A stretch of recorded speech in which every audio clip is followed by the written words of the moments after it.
Hello friends, welcome back to my channel.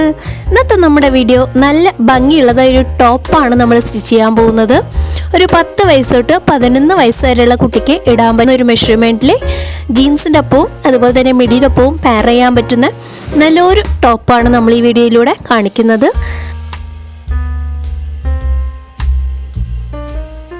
2 weeks before നമ്മൾ അടിപൊളിയായിട്ടുള്ളൊരു party wear frock birthday ഗേളിന് gift ചെയ്യാനായിട്ട് നമ്മൾ സ്റ്റിച്ച് ചെയ്തിട്ടുണ്ടായിരുന്നു.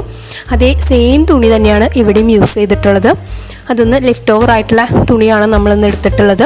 അതേ സെയിം മോഡൽ തന്നെയാണ് ചെയ്യുന്നതും. അപ്പോൾ ആ മോഡൽ കണ്ടപ്പോൾ തൊട്ട് മോള് പറയാൻ തുടങ്ങി, എനിക്കും ഇതേപോലത്തെ മോഡലും ഇതേ തുണിയിൽ തന്നെ എനിക്ക് സ്റ്റിച്ച് ചെയ്ത് തരണമെന്ന് പറഞ്ഞു. പക്ഷേ മോളുടെ സൈസിന് അത്ര തുണി നമ്മുടെ കയ്യിലില്ല, കുറച്ച് മാത്രമേ ഉള്ളൂ. പിന്നെ നമ്മൾ ഈ തയ്ക്കുന്ന ടോപ്പാണെങ്കിലും നല്ല പോലെ ഫ്രിൽസ് വെച്ചിട്ട് കുറേ തുണി യൂസ് ചെയ്തിട്ടാണ് ചെയ്യുന്നത്. അപ്പോൾ ഉള്ള തുണി കൊണ്ട് അവൾക്ക് ഇഷ്ടപ്പെട്ടതായ ഒരു മോഡലാണ്. അപ്പോൾ അതങ്ങനെ ടോപ്പ് പോലെ നമ്മൾ തയ്ച്ചെടുക്കുകയാണ് ചെയ്തിട്ടുള്ളത്. ഇന്ന് മോളുടെ ബർത്ത്ഡേ ആണ്. അപ്പോൾ ഇന്ന് വീഡിയോ കാണുന്ന എല്ലാവരും തന്നെ അവളെ പ്രാർത്ഥനയിൽ ഓർക്കണം. ഇനിയും നല്ല നല്ല അനുഗ്രഹങ്ങൾ അവളുടെ ജീവിതത്തിൽ ദൈവം തരുവാനായിട്ട് പ്രാർത്ഥിക്കണം. അപ്പോൾ ഇന്ന് അവളുടെ ആഗ്രഹം പോലെ തന്നെ ഉള്ള തുണി കൊണ്ട് നല്ല ഭംഗിയുള്ളതായി ടോപ്പ് എങ്ങനെ സ്റ്റിച്ച് ചെയ്യുന്നതെന്നുള്ളത് നമുക്ക് വീഡിയോയിലൂടെ കാണാം. 11 to 12 ഇയേഴ്സ് ഉള്ള ഏജ് കാറ്റഗറിയിലുള്ള കുട്ടികളാണെങ്കിൽ ഈ ഒരു മെഷർമെൻറ്റ് എടുത്താൽ മതി. നല്ല ഭംഗിയുള്ളതായ പെപ്ലം ടോപ്പ് പോലത്തെ ഒരു മോഡലാണ്, അതുപോലെ തയ്ച്ചെടുക്കാനായിട്ട് പറ്റും. അപ്പോൾ ആദ്യം നമ്മൾ ലൈനിങ്ങിൽ എല്ലാതും മാർക്ക് ചെയ്ത് കൊടുത്തു. ലൈനിങ് കട്ട് ചെയ്തെടുക്കുകയാണ്. ഇനി അതിനെ സെയിം നെറ്റാണ് കട്ട് ചെയ്യാൻ പോകുന്നത്. ബാക്ക് സൈഡിലേക്ക് സെയിം ഈ ലൈനിങ്ങിൻ്റെ പീസ് പോലെ തന്നെയാണ് നെറ്റ് കട്ട് ചെയ്തെടുക്കുന്നത്. ഇതിൻ്റെ താഴെ വെക്കാനായിട്ടുള്ള ഫ്രിൽസ് ആണ് ഇനി കട്ട് ചെയ്തെടുക്കുന്നത്. അപ്പോൾ അതിന് നമ്മളുടെ ലൈനിങ് പീസും നെറ്റ് പീസും സെയിം ലെങ്ത്തിലാണ് എടുത്തിട്ടുള്ളത്. എന്നിട്ട് പ്ലീറ്റ്സ് ഇട്ട് കൊടുത്തിട്ടാണ് താഴേക്ക് അറ്റാച്ച് ചെയ്ത് കൊടുക്കുന്നത്.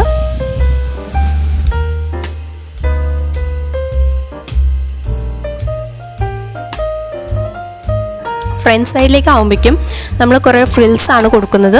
അപ്പോൾ ഫ്രിൽസ് കൊടുക്കാനായിട്ട് ആ യോക്ക് പാർട്ടിൻ്റെ തന്നെ ഒരു 4 ഇരട്ടി തുണിയാണ് നമ്മളിവിടെ യൂസ് ചെയ്തിട്ടുള്ളത്. ഇവിടെ നമ്മളുടെ യോക്ക് പാർട്ട് മെഷർ ചെയ്യുമ്പോൾ 15 ഇഞ്ചാണ് കാണിച്ചിരുന്നത്.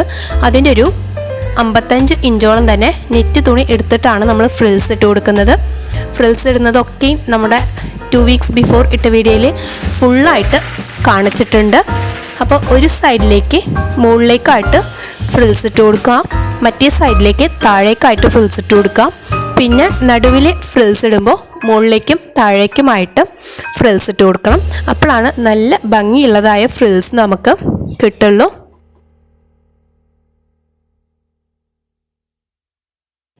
ഫ്രിൽസ് ഇട്ടിട്ടുള്ളതായ ഫ്രണ്ട് പാർട്ടിൻ്റെ മുകളിലേക്ക് നമ്മുടെ ലൈനിങ് പീസ് വെച്ച് കൊടുക്കുന്നുണ്ട്. എന്നിട്ടൊരു മുട്ടുസൂചി വെച്ചിട്ട് അതിനെ സെക്യൂർ ചെയ്യുന്നുണ്ട്. എന്നിട്ട് ആ ലൈനിങ് പീസിൻ്റെ സൈഡിലൂടെ അടിച്ചതിന് ശേഷമാണ് നമ്മുടെ ഫ്രിൽസിൻ്റെ ബാക്കിയുള്ള ഭാഗങ്ങളെല്ലാതും തന്നെ കട്ട് ചെയ്ത് കളയുന്നത്. ഇങ്ങനെ ചെയ്താലാണ് നല്ല ഭംഗിയിലും ഫ്രിൽസ് കിട്ടുള്ളൂ. എന്നിട്ട് നമ്മുടെ ഫ്രണ്ട് പാർട്ടും ബാക്ക് പാർട്ടിൻ്റെ ഷോൾഡറും കൂടിയിട്ട് ജോയിൻ ചെയ്ത് കൊടുക്കുന്നുണ്ട്. ജോയിൻ ചെയ്തതിന് ശേഷമാണ് നമ്മുടെ നെക്കും സ്ലീവ്സും സ്റ്റിച്ച് ചെയ്യാൻ പോകുന്നത്.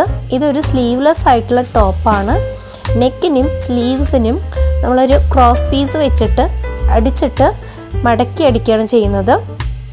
അങ്ങനെ നല്ല ഭംഗിയിൽ നമ്മുടെ സ്ലീവ്സും നെക്കും തയ്ച്ചെടുക്കുക. പിന്നെ നമ്മുടെ ഈ നെക്ക് നല്ല കയറി നിൽക്കുന്ന നെക്കാണ്. അപ്പോൾ അത് കാരണം തലയിൽ കൂടെ കയറില്ല. അപ്പോൾ നമ്മുടെ ബാക്ക് സൈഡിലേക്ക് ഓപ്പണിങ് കൊടുത്തിട്ട് സിബ് ഇഷ്ടമുള്ളവരാണെങ്കിൽ സിബ് വയ്ക്കുക. ഹൂക്ക് വയ്ക്കുന്നതാണെങ്കിലും അതെങ്ങനെയാണ് വെക്കേണ്ടതെന്നുള്ളത് നമ്മുടെ കഴിഞ്ഞ വീഡിയോസിൽ കാണിച്ചിട്ടുണ്ട്. ഈ വീഡിയോയിൽ ബാക്ക് സൈഡ് കട്ട് ചെയ്യുന്നത് മാത്രമേ കവറായിട്ടുള്ളൂ. അവിടെ സ്റ്റിച്ച് ചെയ്യുന്ന ഭാഗങ്ങൾ മിസ്സായിട്ടുണ്ട്. അപ്പോൾ അത് കാണാത്തവരുണ്ടെങ്കിൽ നമ്മുടെ ലാസ്റ്റ് വീഡിയോസൊക്കെ എടുത്ത് നോക്കുകയാണെങ്കിൽ ബാക്കിൽ എങ്ങനെ സിബ് വയ്ക്കുന്നതും ഒക്കെ ഇട്ടിട്ടുണ്ട്. അങ്ങനെ അത് കഴിഞ്ഞിട്ട് നമ്മുടെ താഴേക്കുള്ള ഫ്രിൽസാണ് ഇനി സ്റ്റിച്ച് ചെയ്യാൻ പോകുന്നത്. അപ്പോൾ ഈ താഴത്തെ ലൈനിങ് പാർട്ടും നെറ്റ് പീസും വെച്ചിട്ട് ആദ്യം അടിച്ചു കൊടുത്തു. എന്നിട്ട് ചെറിയ ചെറിയ പ്ലീറ്റ്സ് ഇട്ടിട്ട് നമ്മളുടെ ആ ബോഡി പാർട്ടിൻ്റെ വേണ്ട ലെങ്ത്തിനനുസരിച്ച് പ്ലീറ്റ്സ് ഇട്ട് കൊടുക്കുകയാണ്. അങ്ങനെ നമ്മുടെ ഫ്രണ്ടിലത്തെ പീസും നമ്മുടെ ഫ്രിൽസും കൂടിയിട്ട് അറ്റാച്ച് ചെയ്തു. ബാക്കത്തെ പീസും ഫ്രിൽസും കൂടി അറ്റാച്ച് ചെയ്യാം. ഫ്രിൽസ് അറ്റാച്ച് ചെയ്ത് കഴിഞ്ഞാൽ പൈപ്പിങ് കൊടുക്കുന്ന രീതിയിൽ തുണി വെച്ചിട്ട് ഒന്ന് മടക്കി അടിച്ചു കഴിഞ്ഞാൽ നല്ല ഭംഗി ഉണ്ടാവും. അത് കഴിഞ്ഞിട്ട് നമ്മുടെ സൈഡ്സും കൂടി ജോയിൻ ചെയ്ത് കഴിഞ്ഞാൽ നമ്മുടെ ടോപ്പ് റെഡിയായി. നമ്മുടെ ടോപ്പ് നല്ല ഭംഗിയിൽ ഇവിടെ റെഡിയായി കിട്ടിയിട്ടുണ്ട്. ഇട്ടിട്ടുള്ള ഫോട്ടോസ് ഇതിൽ ഇൻക്ലൂഡ് ചെയ്യാൻ പറ്റിയിട്ടില്ല. പറ്റുവാണെങ്കിൽ നെക്സ്റ്റ് വീക്കിൽ ആ ഫോട്ടോസും കൂടി ഇൻക്ലൂഡ് ചെയ്യാം. അപ്പോൾ നമ്മുടെ ചാനൽ ആദ്യമായിട്ട് കാണുന്ന കൂട്ടുകാരുണ്ടെങ്കിൽ ഒന്ന് സബ്സ്ക്രൈബ് ചെയ്യുക. നമ്മുടെ കണ്ടൻസ് ഒക്കെ ഇഷ്ടമാവുന്നുണ്ടെങ്കിൽ ഒന്ന് ലൈക്ക് ചെയ്യുക. നല്ല രീതിയിൽ തന്നെ സപ്പോർട്ട് ചെയ്യുക. Thank you so much. See in the next video. By.